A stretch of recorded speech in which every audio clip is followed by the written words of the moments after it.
Baik, kita lanjutkan untuk tahapan manajemen risiko yang selanjutnya. Setelah kita memahami tentang bagaimana mengidentifikasi risiko sesuai dengan ISO 31000,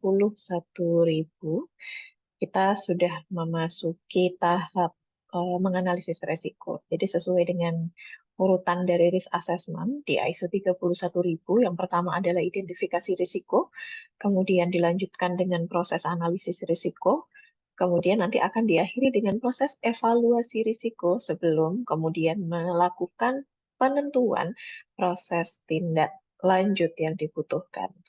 Nah, sebelumnya yang perlu dipahami adalah tentang dasar analisis risiko. Jadi analisis risiko ini adalah proses untuk mengembangkan pemahaman terhadap suatu risiko. Jadi melalui analisis risiko ini nanti akan memberikan masukan untuk proses evaluasi selanjutnya, gitu ya. Dan dalam proses pengambilan keputusan, apakah suatu risiko itu perlu dikendalikan dan memilih strategi serta metode pengendalian yang tepat. Nah, untuk itu perlu dipahami tentang profil dari si risiko itu sendiri. Untuk melaksanakan analisis risiko yang sudah dibahas sebelumnya, tentu saja ada beberapa teknik ya atau tools yang bisa kita gunakan. Nah, di sini terdapat daftar tools atau teknik yang bisa digunakan sesuai dengan ISO 31000 ya, yang bisa digunakan. Akan kita coba untuk bahas satu persatu walaupun secara singkat. Kita mulai dari yang paling awal. Nah, teknik yang paling eh, banyak digunakan ya, paling mudah untuk digunakan adalah proses brainstorming. Nah, brainstorming ini dilakukan dengan melakukan proses diskusi bebas antara orang-orang yang tentu saja punya pengetahuan atau dasar ya, paling tidak memiliki dasar pemahaman dan keahlian untuk si penanganan resiko ini sendiri. Jadi mereka itu paling tidak sudah memiliki background knowledge tentang bagaimana mengidentifikasi resiko atau sudah melakukan prosesnya juga ya. Jadi mereka memahami isi dari risk register yang sudah kita miliki. Kemudian mereka juga sudah memahami proses menganalisis resiko dan juga tahu tentang opsi-opsi penanganan resiko. Gitu. Jadi orang-orang yang bisa terlibat di dalam proses brainstorming untuk melakukan analisis risiko ini tidak sembarangan gitu ya. Paling tidak sudah memiliki beberapa hal tadi. Nah, teknik ini perlu difasilitasi dan dengan sangat baik ya, dengan cukup efektif untuk dapat menstimulasi diskusi. Kalau tidak dilakukan, tentu saja nanti diskusinya tidak terarah juga. Seperti itu. Jadi perlu ada proses untuk apa ya, mengatur jalannya dari diskusi ini sehingga menghasilkan output yang diharapkan. Brainstorming ini pada dasarnya bisa dilaksanakan secara formal atau informal. Jadi kalau kita bayangkan sebenarnya brainstorming ini mirip dengan diskusi terbuka gitu ya, dengan topik spesifik tentang resiko atau analisis resiko. Seperti itu. Nah, brainstorming formal itu dilakukan dengan metode yang lebih terstruktur, gitu. Serta peserta diharapkan itu sudah punya persiapan untuk melaksanakan proses brainstorming formal ini. Nah, untuk brainstorming yang informal ini biasanya tidak terstruktur. Jadi secara alami kadang-kadang tanpa kita sadar itu kita sedang melaksanakan proses brainstorming. Kita diskusi sesama risk officer atau kita diskusi antara risk officer dengan risk owner yang lain. Kadang-kala itu sudah masuk ke dalam proses brainstorming tanpa kita sadari. Nah, untuk brainstorming ini bisa digunakan mandiri atau satu teknik ini saja selesai gitu ya, atau dikombinasikan dengan proses atau tools-tools yang lain untuk uh, apa melakukan analisis resiko ini. Nah, untuk brainstorming ini khususnya sangat bermanfaat ketika memang proses manajemen resiko atau risk register atau proses bisnis yang sedang kita analisis resikonya itu adalah proses bisnis yang relatif baru. Jadi belum memiliki benchmark sebelumnya atau uh, belum rutin dilaksanakan gitu ya. Misalkan dalam sebuah korporasi dia barusan melaksanakan proses manajemen resiko. Sehingga salah satu risk owner itu belum punya benchmark atau dasar risk register di tahun-tahun sebelumnya gitu ya, hasil analisis di tahun-tahun sebelumnya itu belum ada, sehingga perlu dilakukan proses brainstorming ini. Seperti itu. Nah, dalam melaksanakan brainstorming ini, yang patut untuk diperhatikan tentunya yang pertama adalah semua anggota tim itu paling tidak harus menahan diri untuk tidak saling menghakimi ide gitu ya. Jadi pendapat atau gagasan yang diajukan oleh anggota lain itu harus semuanya dicatat gitu, karena itu merupakan masukan dalam proses brainstorming ini. Semua ide, tahap yang kedua adalah record all idea. Jadi semua ide itu harus tercatat. Jadi ada notulen dalam proses diskusi ini. Kemudian koordinator atau si fasilitator itu paling tidak juga harus mampu mendorong untuk membangun ide. Jadi setiap orang yang terlibat itu jangan sampai kemudian menjadi pasif gitu ya, tidak memberikan suaranya, tapi juga harus bersuara sesuai dengan pengetahuannya. Dan yang tidak kalah penting ketika melaksanakan brainstorming adalah think out of the box. Karena memang ini adalah suatu hal yang relatif baru, di proses bisnis yang relatif baru yang biasanya di brainstormingkan itu, maka kita butuh membayangkan sesuatu yang memang belum pernah, itu butuh berpikir kreatif yang berbeda gitu. Seperti itu. Itu kira-kira brainstorming seperti itu. Jadi ini relatif mudah ya untuk dilakukan dan bisa dilakukan baik untuk analisis maupun untuk menyusun risk register. Yang kedua adalah wawancara terstruktur atau wawancara semi terstruktur. Nah, ini eh, kalau brainstorming itu mengumpulkan orang dalam satu forum, kemudian kita berdiskusi seperti focus group discussion gitu. Kalau wawancara itu kita melakukan interview ya, interview kepada risk owner. Nah, ada perbedaan antara wawancara terstruktur dengan semi terstruktur. Dalam wawancara terstruktur, pewawancara akan menanyakan pertanyaan-pertanyaan yang memang sudah disusun sebelumnya atau dia itu sudah disiapkan gitu. Harapannya mendorong narasumber untuk melihat satu situasi, khususnya situasi resiko ini dengan sudut pandang yang baru, yang sesuai dengan yang diharapkan oleh si interviewer. Nah, kemudian dari situ diharapkan juga nanti si narasumber akan bersama-sama dengan interviewer mengidentifikasi resiko dari sudut pandang tersebut. Seperti itu. Jadi pertanyaan-pertanyaannya cenderung mengarah gitu ya. Kalau memang misal nih kita sedang menganalisis resiko tentang finance, ya kita arahkan pembicaraan itu ke finance saja. Jadi pertanyaan-pertanyaannya tidak meluas kemana-mana. Seperti itu.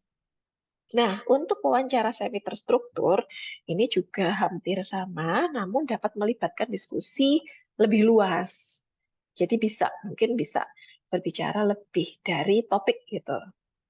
Untuk tentu saja tidak boleh keluar dari harapan luaran yang kita inginkan dari proses wawancara ini. Nah, eh, wawancara ini memang relatif lebih apa ya, private gitu ya. Kita bisa memilih proses ini karena kita kan face to face gitu ya, langsung dengan si orang tersebut berdua gitu, antara interviewer dan narasumber. Ini dipilih ketika memang proses focus group discussion atau brainstorming yang mana itu harus mengumpulkan semua orang dalam satu forum, itu tidak mungkin dilakukan. Jadi kita kesulitan mengumpulkan orang, kita bisa pilih metode ini. Gitu. Nah, wawancara ini memang sering dilakukan dalam mengidentifikasi resiko gitu, untuk kita mewawancarai siapa yang kita wawancarai, tentu saja risk owner-nya. Mungkin si interviewer adalah risk officer gitu ya.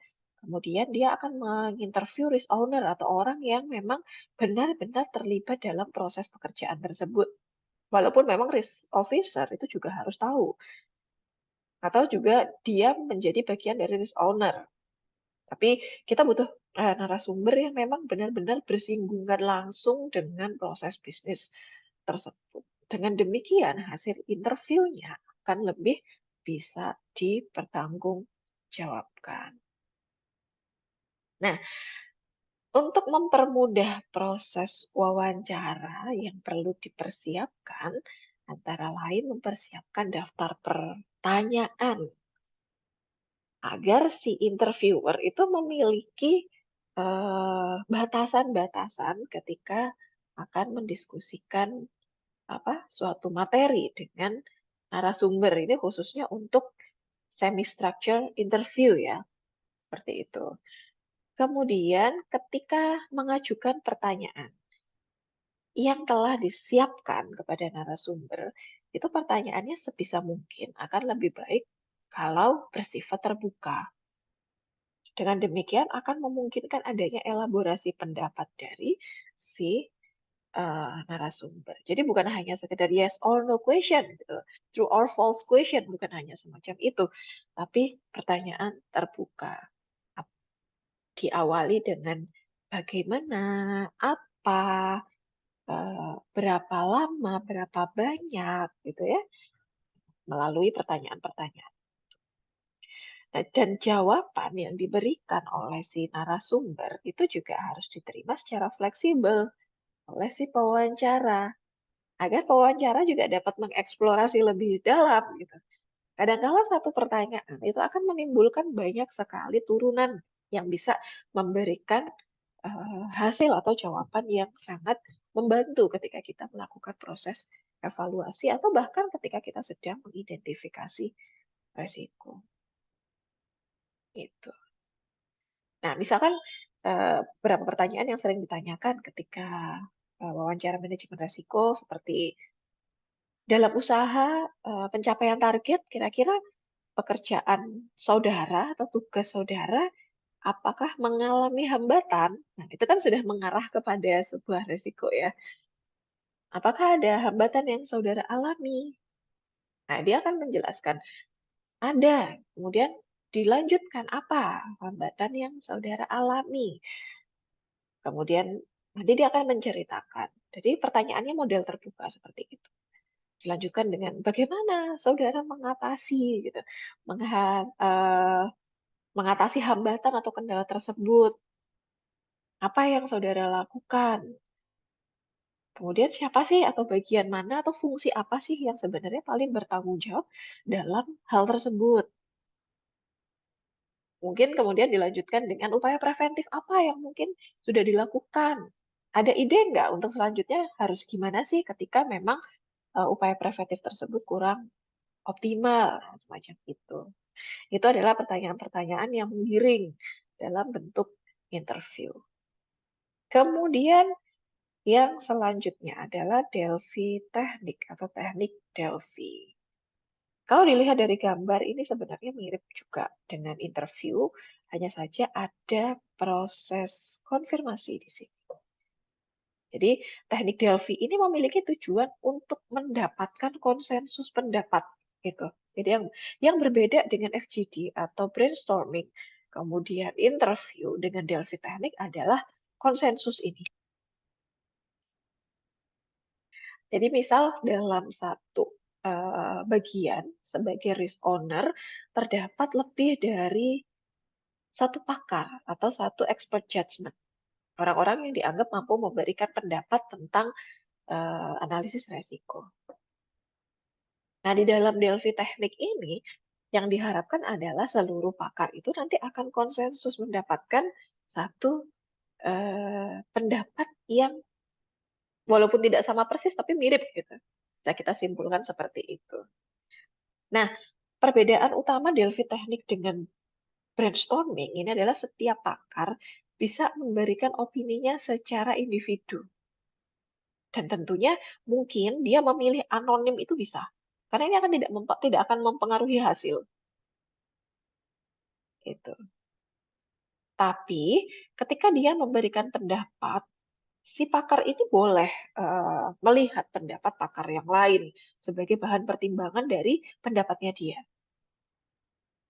Itu makanya gambarnya seperti yang ada di layar ini.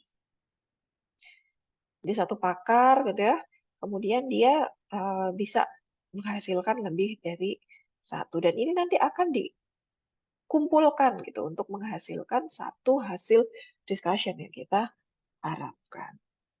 Gitu. Nah, teknik Delphi ini pada dasarnya dapat dilakukan di semua tahap manajemen risiko, di mana kita sedang butuh konsensus opini dari pakar-pakar di bidangnya. Bukan hanya pada proses analisis saja. Ketika kita sedang melaksanakan proses penentuan keputusan gitu ya, treatment apa yang akan dipilih, kita butuh konsensus. Kita bisa laksanakan proses ini untuk membantu. Gitu. Nah, adapun tahap-tahap untuk melaksanakan proses Delphi adalah yang pertama, kita bentuk tim untuk melaksanakan teknik Delphi ini. Nah, tim ini nantinya yang akan memilih pakar-pakar yang akan dijadikan narasumber. Jadi sama halnya dengan brainstorming. Ketika kita melaksanakan Delphi teknik ini, kita harus benar-benar tahu bahwasanya pakar itu memang sudah memiliki background knowledge tentang manajemen risiko. Akan lebih baik lagi ketika kita berkumpul dengan risk owner. Karena risk owner lah yang paling mengetahui tentang resiko apa yang muncul dan berapa sih besarannya, berapa sih dampaknya, berapa sih probabilitasnya, seperti itu. Kemudian, walaupun tidak dikumpulkan secara langsung, mungkin ini bedanya dengan brainstorming ya. Kalau brainstorming itu kita biasanya mengumpulkan secara langsung seluruh pakar, tapi kalau di Delphi Teknik ini biasanya bisa by email ataupun melalui media-media yang tidak harus berkumpul secara langsung. Nah, kita siapkan nih kuesioner untuk tahap pertama ada di sini. Kuesioner tahap pertama. Nah, kuesioner ini kita kirimkan secara individu kepada masing-masing narasumber. Jadi, kalau ada 10 narasumber, ya berarti kita masing-masing 10 narasumber itu kita kirimi kuesioner pertama. Kemudian setelah kita kumpulkan hasilnya, kita analisis dulu hasil isian dari kuesioner itu. Dari hasil itu, kita konfirmasi. Di sini tahap kedua ini maksudnya adalah ini udah dianalisis gitu ya dari A, B, C dan seterusnya ini kita analisis, kemudian kita konfirmasikan kepada pihak yang bersangkutan. Jadi ya kepada si A atau si B atau si C ini kita konfirmasikan bahwa ini loh hasil konsensus dari seluruh pendapat narasumber yang kita kumpulkan. Kemudian mereka akan memberikan respon. Nah, ini akan terus diulang sampai dengan hasil yang didapatkan itu menyepakati sebuah keputusan. Atau paling tidak memiliki similaritas yang tinggi. Atau dikatakan konsensus itu tadi.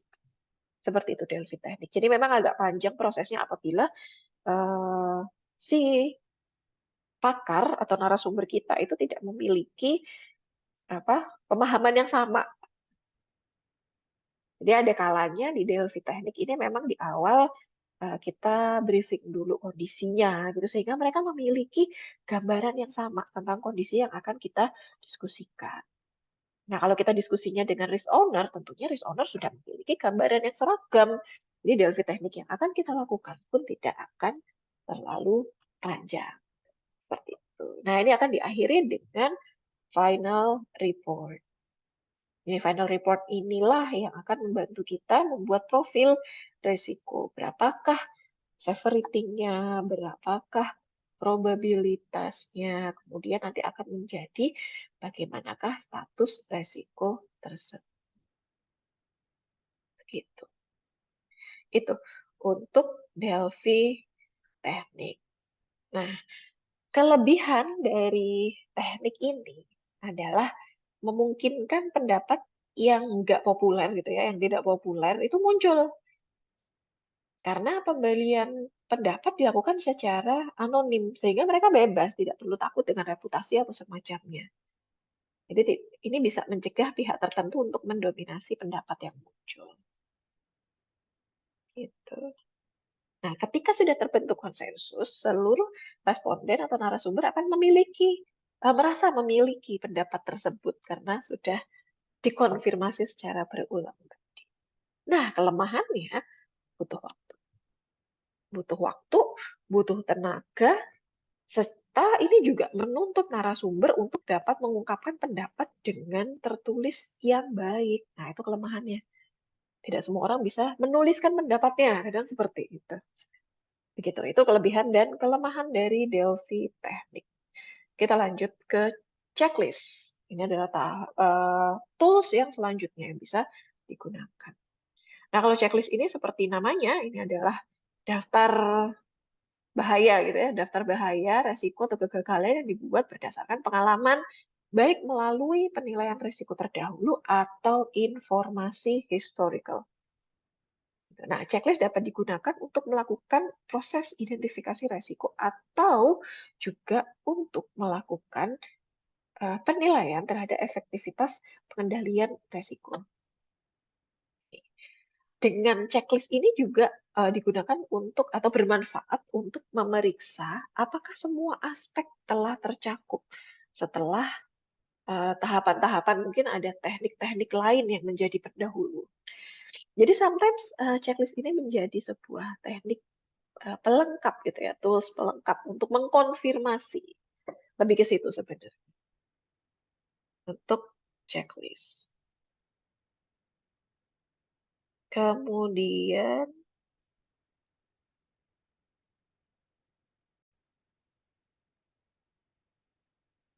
baik, kita lanjutkan dengan ada PH, preliminary hazard ya, atau PHA. Sebelum PHA, kita juga biasa mengenal ada yang namanya HAZOP.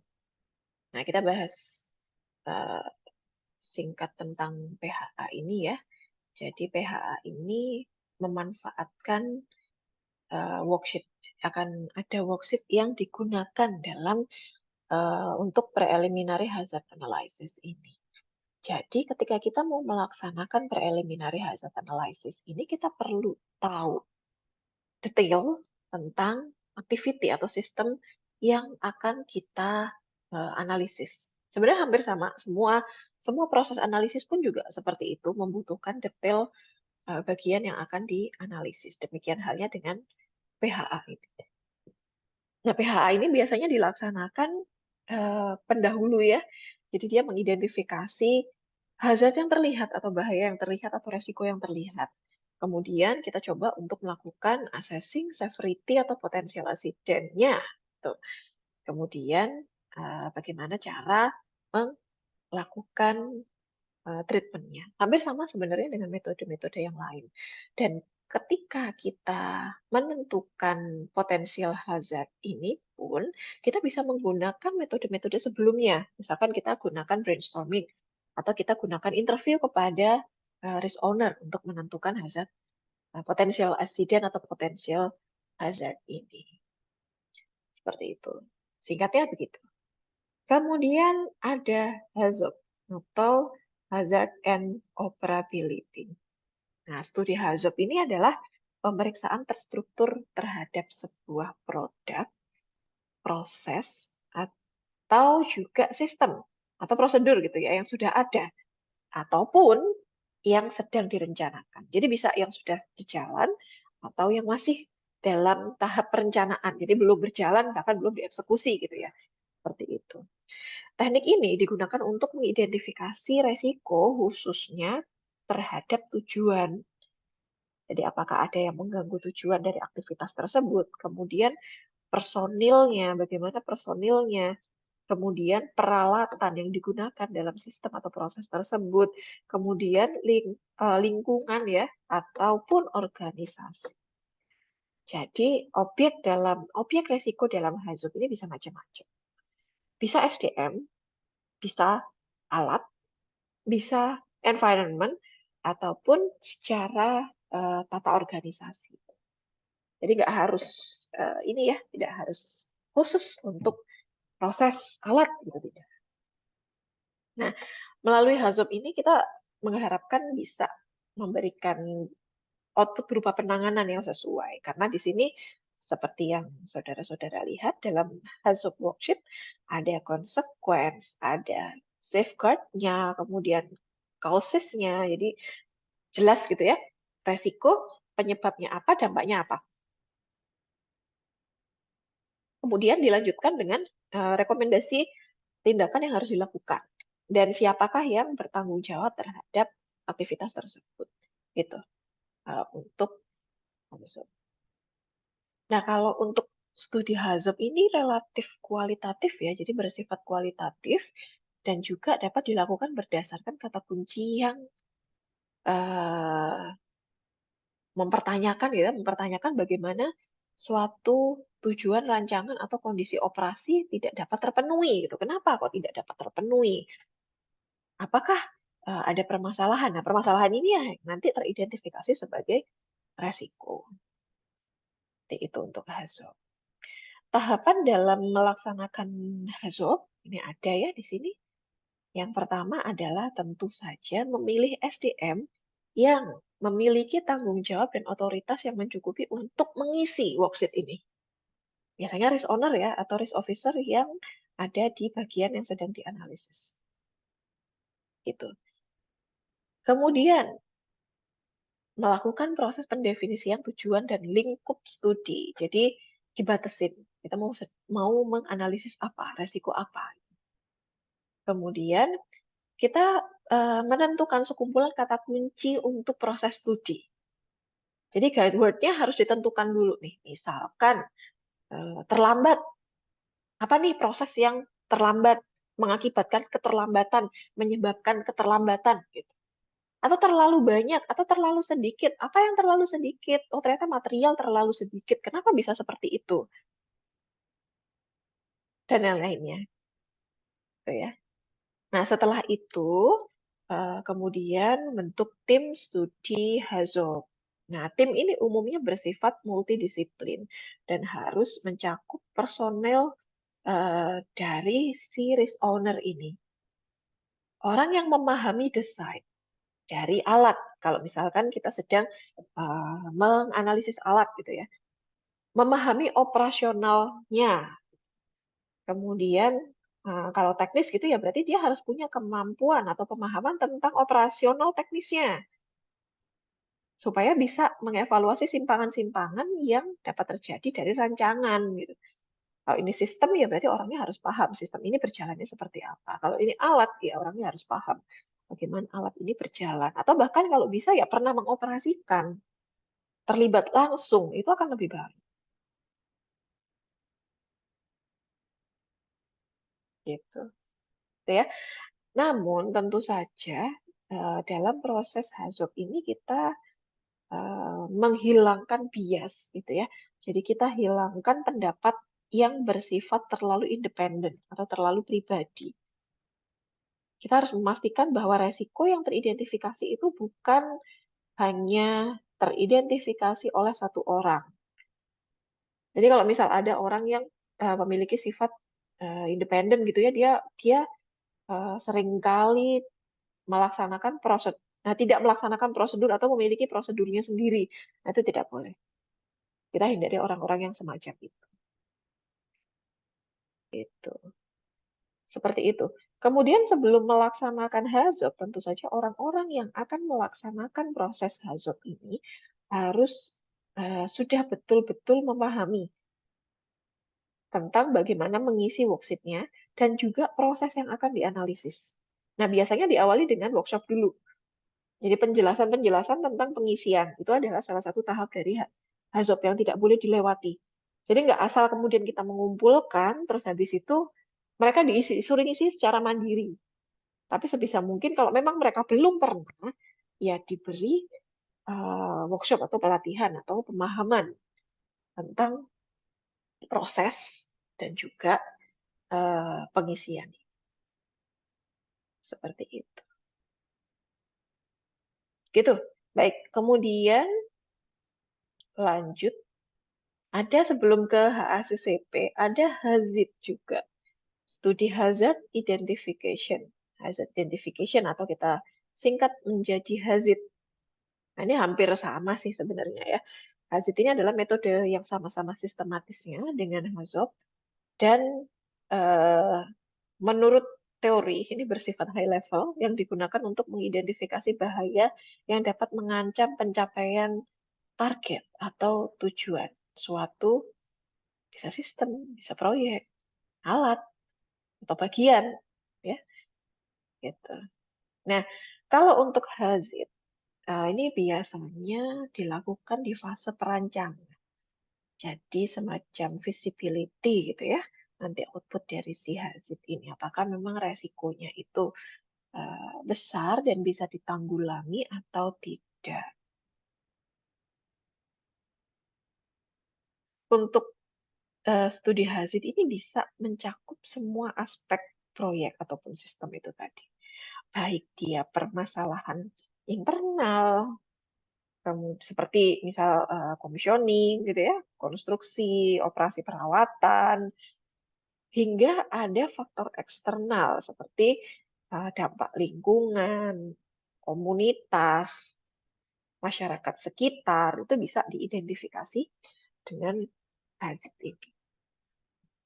Pada dasarnya sebenarnya hampir sama karena tujuannya pun sama untuk mengidentifikasi bahaya utama yang terkait dalam suatu proyek atau sistem.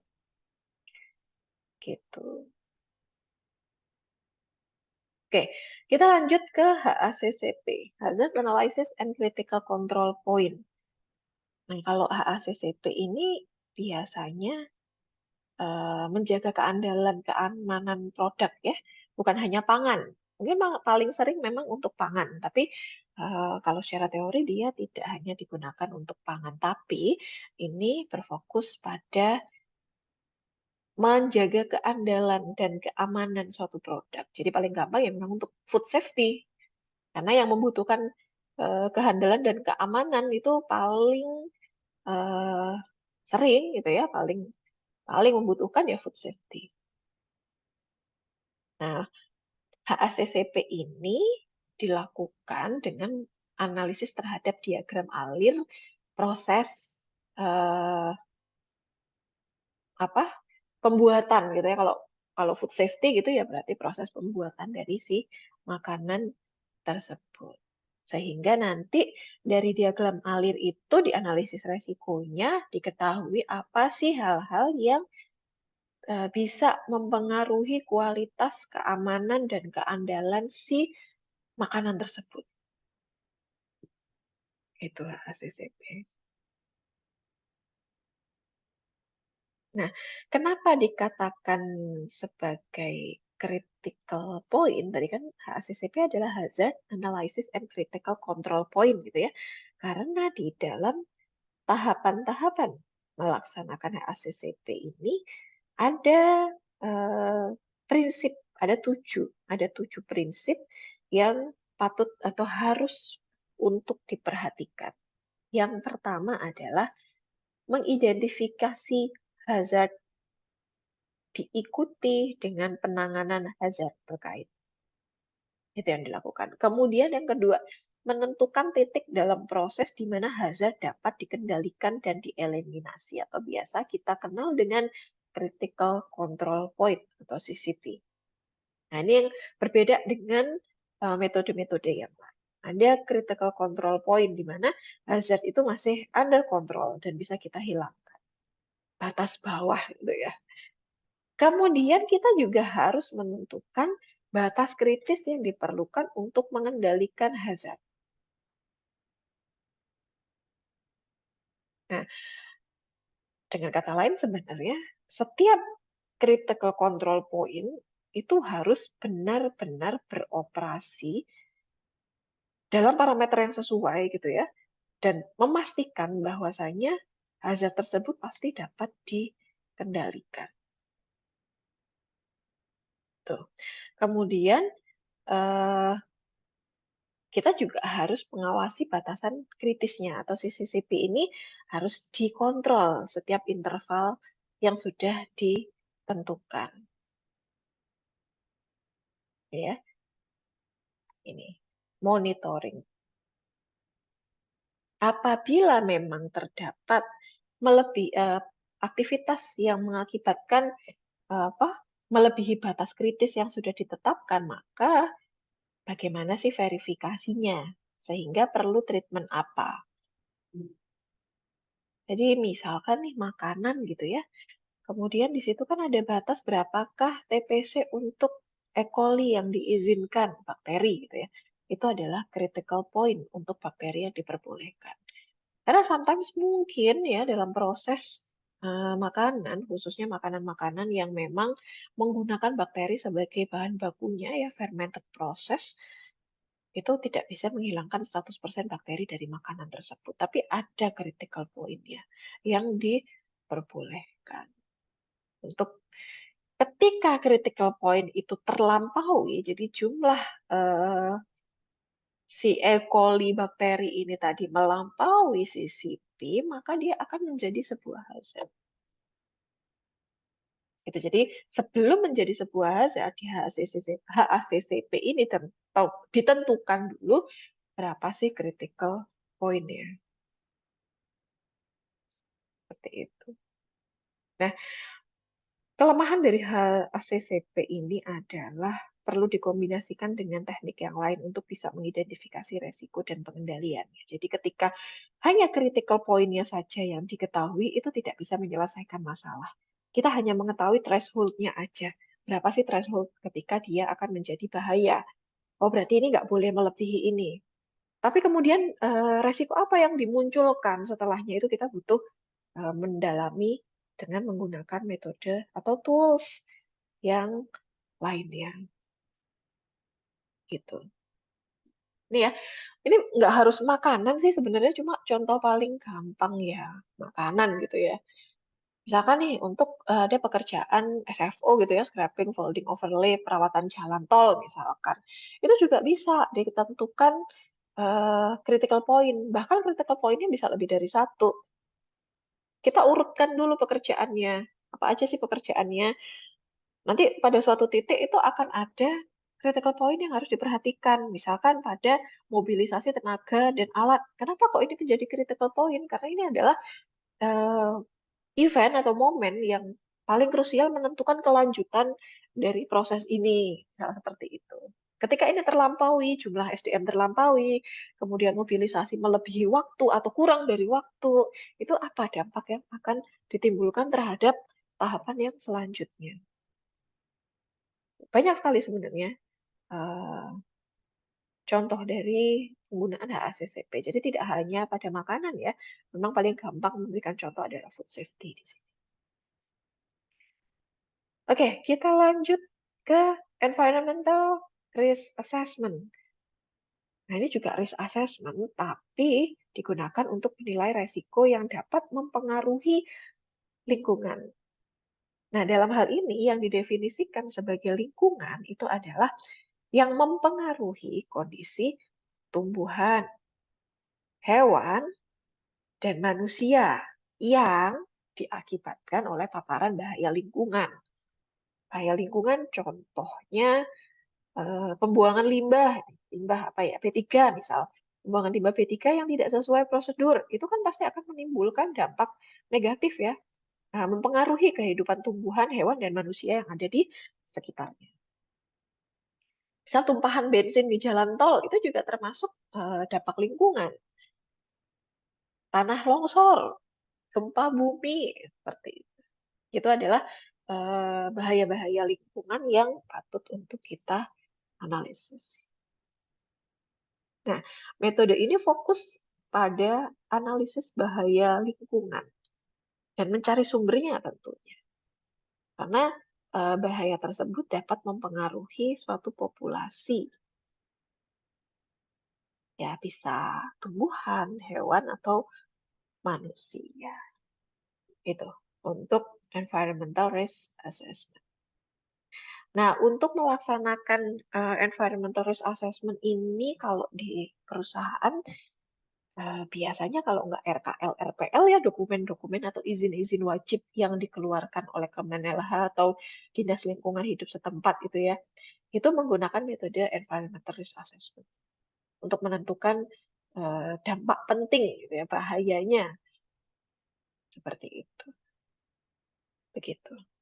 Nah, kelebihan dari metode ini adalah bisa memberikan pemahaman yang terperinci tentang sifat dari suatu resiko, serta faktor-faktor yang dapat meningkatkan resiko itu. Karena ketika melaksanakan proses asesmennya, identifikasinya, yang diidentifikasi itu bukan hanya berhenti pada event resikonya aja, tapi juga mencari penyebab-penyebabnya. Seperti itu. Itu untuk environmental. Oke, lanjut ke tahap teknik atau tools yang selanjutnya adalah what if teknik, structure what if teknik. Kalau dilihat dalam gambar bisa dilihat seperti ini yang bawah ini. Ini mempermudah aja untuk mempermudah bagaimana menggunakan teknik what if ini. Nah, Swift atau structure what if teknik ini awalnya dikembangkan sebagai alternatif dari Hazo. Karena ini lebih sederhana gitu daripada Hazo. Jadi ini berbasis tim dan menggunakan kata kunci yang fasilitasi dari resiko yang akan diidentifikasi. Misal seperti ini. Ini insiden gitu ya resikonya, dampak resiko atau resikonya apa, kemudian penyebab-penyebabnya di sini, kata kuncinya. Hampir sama dengan ketika kita mencari dasar penyebab masalah menggunakan fishbone diagram atau menggunakan root cause gitu ya, hampir-hampir sama seperti itu. Gitu. Nah, what if ini apa ya? Mengkombinasikan apa fase standar pola pikir bagaimana jika. Makanya judulnya what if ya si tools ini. Jadi ketika kita memiliki sebuah kata kunci misalkan terlambat gitu ya. Yang ada di dalam pikiran penyusun tools ini adalah bagaimana jika kata kunci tersebut terjadi. Ya, bagaimana jika keterlambatan proyek terjadi? Nah, itulah yang terpikirkan ketika menyusun sebuah what if teknik. Jadi struktur ini itu digunakan untuk memeriksa bagaimana sistem organisasi atau prosedur itu akan dipengaruhi oleh suatu simpangan-simpangan. Nah, simpangan-simpangan inilah yang menjadi resiko. Karena tujuan kita adalah mengetahui penyebab simpangan-simpangan tersebut dan juga mengetahui bagaimana mentreatment simpangan-simpangan tersebut. Untuk menghasilkan Swift atau structure what if teknik ini tentunya tidak bisa dikerjakan sendiri, tapi harus ada fasilitator dan ada proses diskusi. Seperti itu. Siapakah yang terlibat? Tentunya risk owner. Itu. Jadi si partisipan itu harus mendiskusikan yang pertama, resiko yang telah diketahui itu apa. Kemudian pengalaman atau insiden yang pernah terjadi. Kemudian pengendalian yang sudah ada apa. Dan bagaimana sih regulasi atau bisa regulasi perusahaan atau regulasi pemerintah ya mempersyaratkan tuntutannya gimana. Kemudian dicocokkan. Apakah resiko-resiko tersebut, upaya-upaya penanggulangan itu sudah melampaui batas regulasi. Gitu. Nah, kenapa dikatakan what if? Karena ketika diskusi difasilitasi itu pola pikir yang digunakan adalah bagaimana jika tadi ya kata kunci terjadi. Kemudian muncullah risk register, dan risk register itu akan dicatat oleh tim untuk pertimbangan. Seperti itu. Ya, jadi kita mengidentifikasi yang pertama langkah proses operasional gitu ya, misalkan operasional di gerbang tol misalnya. Langkah proses yang pertama adalah ketepatan waktu penyampaian laporan volume lalu lintas misal. Kemudian kata kuncinya adalah teknologi dan tools. Teknologi dan tools apa yang digunakan gitu ya. Nah, what if-nya apa? Atau how could-nya apa? Kabel komunikasi dari gerbang ke kantor cabang terputus. Nah, itu kan resiko ya. What if-nya itu resiko muncul lah penyimpangannya. Kemudian dampak langsungnya apa? Sebagian data volume lalin tidak terkirim ke cabang akhirnya. dampak langsungnya. Hasil dari dampak langsung atau resiko itu akhirnya pelaksanaan pelaporan volume lalin terganggu. Padahal targetnya adalah ketepatan waktu penyampaian laporan volume lalu lintas. Baru kemudian kita juga harus bisa menentukan prioritasnya. Itu seperti itu. Itu untuk what if ya. Kemudian kita lanjutkan ke skenario analisis. Nah, ini udah bicara soal model. Kalau sudah masuk ke skenario analisis ini. Analisis skenario ini adalah model yang akan mendeskripsikan bagaimana proyeksi masa depan akan terjadi. Jadi bentuk dari definisi ini aja sudah bisa kita bayangkan bahwa ini adalah skenario proyeksi. Nah, ini kita pakai untuk mengidentifikasi resiko dengan mempertimbangkan keadaan di masa depan. Nah, kalau keadaan di masa depan kan memang resiko ya. Kalau keadaan saat ini itu masalah itu. Nah, ketika kita mengidentifikasi resiko saat ini dengan pertimbangan kondisi saat ini, itu bukan masuk ke dalam skenario analisis. Tapi ketika kita mempertimbangkan resiko yang mungkin muncul baik saat ini atau masa depan dengan mempertimbangkan kondisi-kondisi masa depan yang mungkin terjadi, itu masuk ke dalam skenario analisis. Jadi kita membuat sebuah skenario-skenario gitu ya. Gimana kalau misal resiko likuiditas gitu ya. Bagaimana ketika eh, 5 tahun ke depan kondisi perbankan seperti XY gitu misal dalam satuan XY. Sementara 25 tahun ke depan sudah XY pangkat 2 misal. Jadi ada skenario-skenario yang dibentuk dalam proses analisis ini. Kenapa seperti itu? Karena melalui analisis skenario ini harapan kita adalah kita bisa memungkinkan untuk mengurangi adanya worst case. Gitu. Jadi ketika kita mengidentifikasi, kita buat 3 skenario. Best case, worst case, dan expected case. Jadi kita punya yang terbaik, hasil yang terbaik yang mungkin terjadi dengan kondisi-kondisi resiko terbaik seperti apa. Kemudian expected yang kita harapkan kayak apa. Kemudian worst case-nya bagaimana. Itu. Ini biasanya digunakan di proyek ya. Kalau kita menganalisis resiko suatu proyek, khususnya berkaitan dengan waktu penggunaan anggaran, itu biasanya nggak jauh-jauh dari ada skenario-skenario ini. Jadi ada 3 ya. Ada best case, expected case, sama worst case. Itu skenario yang dibuat dari metode ini. Nah, dari analisis skenario ini bisa dipakai untuk mengantisipasi ancaman atau kesempatan yang mungkin terjadi dan kita bisa mengestimasikan berapa besaran effort yang harus kita keluarkan untuk mengantisipasi sih ancaman atau kesempatan kerugian itu tadi. Itu. Nah, untuk jangka pendeknya, ini skenario bisa diekstrapolasi dengan kondisi yang sekarang. Jadi kita pakai data-data relevan yang ada sekarang. Kalaupun memang sekarang belum ada, kita cari data-data yang paling mendekati.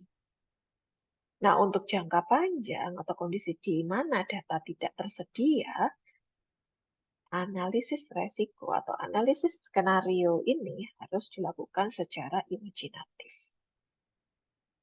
Imajinatifnya tentu saja berdasar dengan data saat ini atau historical dari bidang-bidang serupa itu kan bisa digunakan juga. Nah, ketika kita melakukan analisis skenario ini harusnya kita melibatkan orang-orang yang tentu saja lebih paham atau paling paham mengenai perubahan yang akan terjadi. Jadi imajinasinya mereka itu bisa gitu membuat sebuah prediksi ke depannya apakah pola konsumsi masyarakat itu akan sama dengan sekarang atau tidak, misalnya seperti itu. Itu harus mampu memproyeksikan. Dan ini hanya muncul dari seorang expert judgment tentunya. Dan ada batasan juga ya ketika melakukan skenario analisis. Biasanya perubahan-perubahan yang dibahas itu teknologi, gitu ya, regulasi, demografi, kemudian keputusan-keputusan apa sih yang perlu diambil di masa depan. Namun dapat memiliki beberapa kemungkinan gitu ya, kemungkinan dampak yang bisa muncul. Gitu. Seperti itu. Baik. Selanjutnya,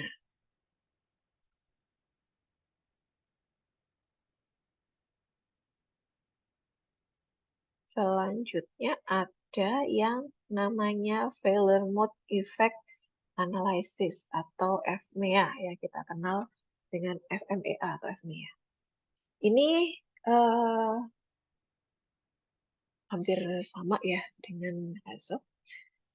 Kita pakai worksheet atau pentabelan untuk membantu proses berpikir. Jadi tugas kita adalah mengisi worksheet yang sudah ada. Karena worksheet FMEA ini memang sudah ada ya. Kita tinggal menggunakan dan kita tinggal isi. Kita sesuaikan dengan kondisi operasional korporasi atau organisasi kita. Nah, secara umum ini FMEA didefinisikan sebagai teknik yang bisa mengidentifikasikan 3 hal. Yang pertama, penyebab kegagalan yang potensial muncul. Bisa sistem, bisa desain produk, ya, atau proses. Gitu. Selama ini ya, siklus hidupnya masih berjalan. Kemudian yang kedua adalah mengidentifikasikan efek dari kegagalan tersebut. Dan yang terakhir adalah kita tahu tingkat kekritisan akibat kegagalan dari fungsi yang terjadi. Bisa sistem, desain produk, atau proses tadi ya. Gitu. Dari 3 ini, dari kita tahu penyebabnya, kita tahu efeknya, kita tahu tingkat kekritisannya, kita bisa menentukan profil resiko. Setelah kita tahu profil resiko, kita bisa mengambil keputusan. Ini mau diapain resikonya? Apakah dia bisa kita abaikan? Apakah kita harus transfer dia? Ataukah kita harus terima dia? Karena memang itu adalah resiko yang memang selalu terjadi. Dan kita sudah memiliki teknologi untuk mentreatment. Gitu.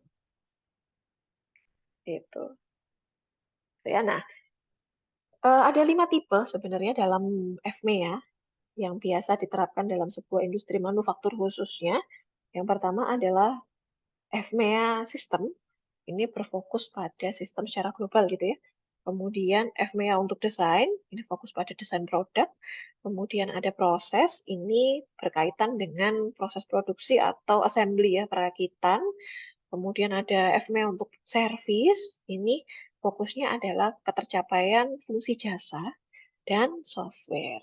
Kalau software ya berarti berlangsungnya atau berjalannya si software. Seperti itu. Nah, itu untuk FMEA. Saya rasa untuk metodenya ini pengisiannya tidak terlalu susah ya, karena di sini sudah sangat jelas sekali apa saja yang harus kita isikan di sini. Hanya saja mungkin PR-nya adalah di sini.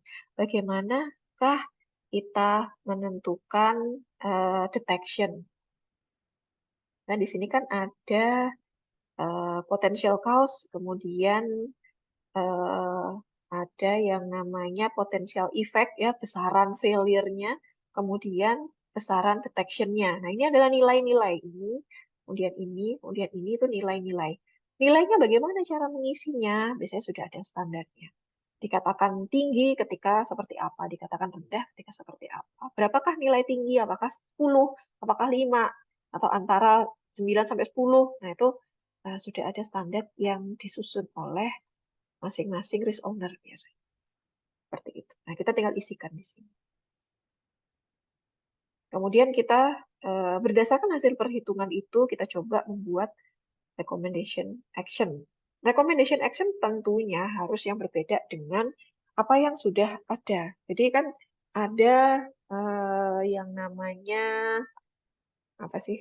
Cure ini ya, actual action gitu yang sudah dilaksanakan lah. Itu tidak boleh sama dengan recommendation action, harus ada improvement. Kita juga bisa mengukur efektivitas dari actual action di sini. Dengan cara apa? Setelah melakukan actual action, apakah masih ada residu? Kita ukur kembali besarannya, berapa severity-nya, berapa probability-nya, dan berapa detection dari resiko setelah mengalami treatment. Ini ya. action result. Jadi apa action yang diambil, apakah masih ada residu. Kemudian RPN ini apa? RPN ini adalah hasil perkalian dari 3 komponen ini, severity, occurrence, dan detection, menghasilkan RPN. RPN inilah yang nantinya akan menentukan level dari si resiko. Gitu.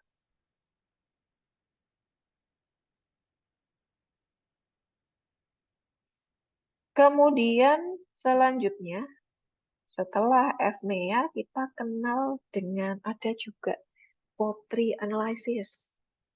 Nah, kalau fault tree analysis saya rasa sudah cukup familiar ya digunakan. Jadi ini induktif sifatnya. Suatu kejadian nih, ini yang paling atas ini suatu kejadian, kemudian kita cari penyebab-penyebabnya. Kita cari penyebabnya. Kebetulan di sini teridentifikasi, ini contoh, teridentifikasi 2. Apakah karena kontrol status, karena electrical fault. Nah, tinggal kita yang krusial dalam penentuan FTA adalah menentukan gate-nya. Apakah gate-nya ini OR atau AND? Karena nanti artinya akan berbeda. Ketika gate-nya AND, dan berarti event ini, mobil tidak akan menyala ketika kedua hal ini terjadi. Jadi bukan hanya salah satu. Ya, ada electrical fault, ada control status juga. Itu kalau AND. Tapi kalau OR, itu bisa salah satu. Jadi ini sangat berpengaruh. Kita tidak boleh salah dalam menentukan gate ini. Kemudian bagaimana kita menentukan kaki-kakinya ini atau penyebab-penyebabnya ini?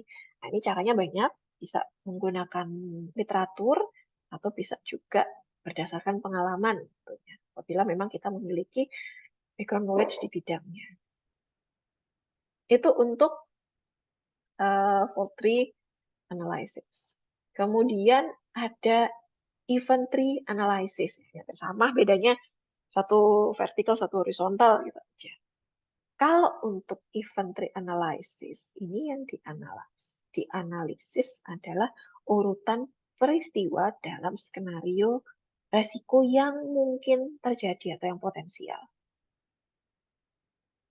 Ini ETA pakai struktur pohonnya sama sebenarnya dengan fault tree analysis. Dari ETA ini kita mencoba untuk menentukan apakah suatu kejadian akan berkembang menjadi sebuah kecelakaan serius. Atau gini, misal peristiwa tersebut tidak terkendali gitu ya, atau tidak bisa dikendalikan, maka apa yang akan terjadi selanjutnya? Nah, ketika peristiwa tersebut berhasil dikendalikan, maka juga apa yang akan terjadi. Jadi 2 skenario. Makanya di sini gambarnya ketika sukses dikendalikan bagaimana? Ketika failure terjadi, apa yang terjadi? Gitu. Itu adalah ETA. Jadi berhasil, gagal. Kemudian dari proses sukses ini, selanjutnya bagaimana? Treatment apa yang dilakukan? Apakah pasti berhasil? Kan tidak juga ya. Mungkin akan terjadi kegagalan juga. Kemudian kita nilai apa yang akan terjadi ketika gagal, apa yang akan terjadi ketika berhasil. Ketika berhasil kita pilih skenario 1, ketika gagal kita pilih skenario 2. Nah, skenario-skenario ini nanti akan membantu dalam proses penentuan treatment. Seperti itu. Gitu. Kemudian selanjutnya ada cause consequence analysis. Nah, kalau ini pada dasarnya bentuknya adalah gabungan dari FTA dan ETA tadi. Dan juga memberikan gambaran lengkap atas suatu risiko mulai dari akar penyebabnya hingga dampaknya. Nah, proses ini dimulai dari mengidentifikasi dampak pakai logika yang menggunakan logika yes or no untuk menilai dampak yang akan terjadi jika suatu kontrol yang sudah ditetapkan, jadi sudah ada proses treatmentnya itu tapi gagal gitu. Atau bahkan mungkin berhasil, jadi dua bisa gagal, bisa berhasil. Nah, kita cari konsekuensinya atau konsekuensinya apa ketika dia berhasil, atau ketika dia gagal. Hampir mirip kan dengan ini tadi, event tree analysis.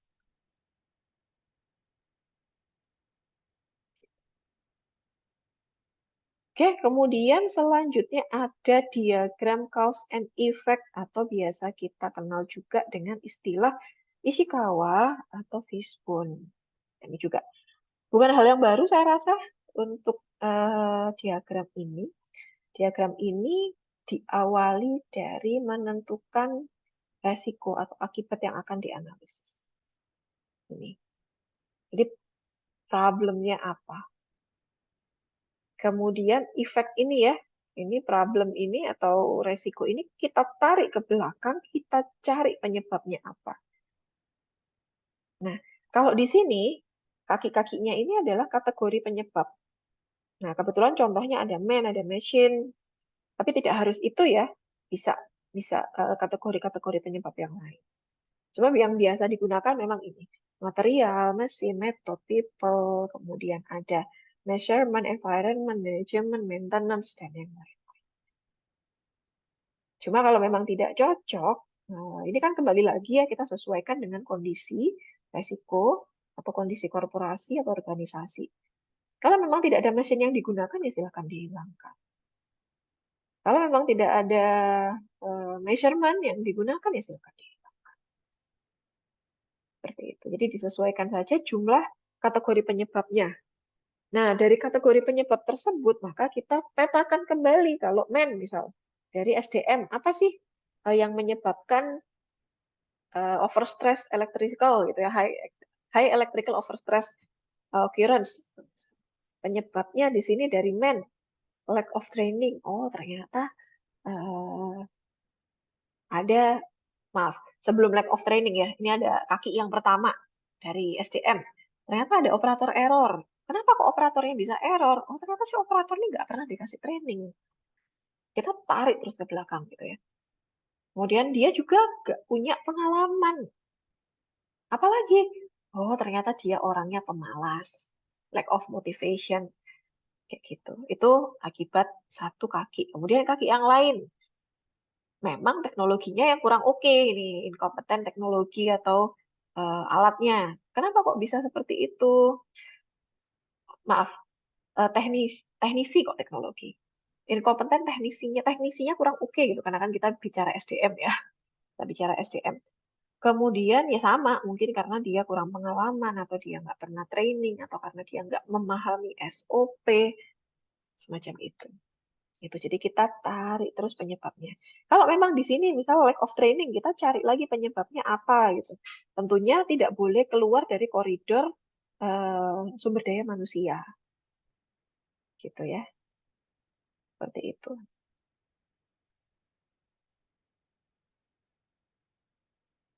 Baik, kita lanjutkan ke tools yang berikutnya adalah decision tree. Nah, kalau tadi ada fault tree, kemudian ini kita kenal juga dengan istilah decision tree. Kalau decision tree ini akan membantu kita untuk menggambarkan alternatif pengambilan keputusan dan juga hasilnya secara berurutan dengan memperhatikan faktor ketidakpastian. Jadi probabilitas itu yang kita lihat. Misal nih, langsung ke contoh saja ya. Kita lihat contohnya di sini. Maaf. Permasalahannya apa? Kita mau ngapain di sini? Kita mau menuntut gitu ya. Kita menuntut suatu perusahaan misal karena tidak memenuhi kewajibannya terhadap kita. Apa yang harus kita lakukan ketika menuntut? Kita bisa pergi ke pengadilan atau kita bisa memilih untuk tidak pergi ke pengadilan. Dengan pergi ke pengadilan, berapa sih effort yang harus kita keluarkan? Kita tulis di sini. Dengan tidak pergi ke pengadilan, berapa sih effort yang kita keluarkan? Nggak ada, gitu kan? Nggak ada. Berarti satu di sini. $272.000. Nah, ketika kita pergi ke pengadilan pun, ada kemungkinan kita menang, ada kemungkinan kita kalah. Tidak selalu kita pasti menang kan, pasti ada probabilitas kita menang, kita kalah. Bergantung bagaimana kekuatan kita. Ketika kita membayar lawyer yang bagus, maka probabilitas menang kita besar, 60%. Sementara losses kita tetap ada, ya sisanya 40%. Kalau kita merasa di atas angin, enggak tuh 85%. Oke, tulis 85%, sisanya berarti 15. Seperti itu. Nah, tinggal kita kalikan aja. Kalau 60% dari kekalahan itu kira-kira nanti hasilnya bagaimana. Kemudian 40% dari kekalahan itu nanti, kemenangan itu nanti bagaimana hasilnya. Ketika kita kalah, bagaimana hasilnya. Gitu. Dan seterusnya sampai dengan keputusan yang paling akhir di sini. Begitu. Itu ya. Untuk penjualan biasanya yang dimasukkan ke sini adalah net present value. NPV-nya dimasukkan ke sini sebagai bahan pertimbangan keuntungan yang kita peroleh ketika mengambil sebuah keputusan. Gitu. Kemudian, ya kurang sedikit lagi, ada bow tie analysis atau sesuai namanya, bentuknya seperti dasi kupu-kupu memang. Nah, dari bow tie analysis ini kita mencoba untuk memberikan visualisasi ya, diagramatis untuk menggambarkan dan menganalisis jalur resiko. Dari mulai penyebabnya apa sampai dampaknya. Kalau kita melaksanakan proses ini tuh rasa-rasanya seperti sedang mengkombinasikan FTA gitu ya, FTA dan ETA. Karena memang ya mirip. Ada coba cari failure-nya, ada kadang kita coba cari dampaknya apa. Itu. Nah, cara penggambarannya adalah mulai dari sini, dari tengah sini. Apa sih peristiwanya? Hazardous event-nya apa? Kemudian jalan ke prevention. Kemudian kita bisa jalan ke recovery. Jadi recovery ini adalah setelah terjadi, prevention ini adalah sebelum terjadi. Seperti itu. Itu bow tie analysis. Begitu. Kemudian ada simulasi Markov. Nah, kalau simulasi Markov ini sudah advanced simulation ya, kita butuh data statistik yang lengkap untuk bisa melakukan Markov analysis ini. Karena sifatnya si analisis ini mempelajari sifat variabel pada masa sekarang. Berdasarkan sifat-sifatnya di masa lalu. Jadi kayak misal kalau penjualan gitu ya, penjualan sekarang itu seperti apa? Berdasarkan kondisi penjualan masa lalu. Jadi harus ada data historicalnya. Kalau misal tidak memiliki data yang lengkap, lebih baik tidak menggunakan metode ini. Pun demikian dengan Monte Carlo simulation. Sama. Ini adalah metode statistik untuk bisa memperkirakan bagaimana sih proyeksi ya, proyeksi resiko mungkin muncul dari data historical yang dimiliki. Begitu. Sama Bayesian Network juga seperti itu. Oke, sampai di sini untuk materi tools yang bisa digunakan untuk analisis resiko.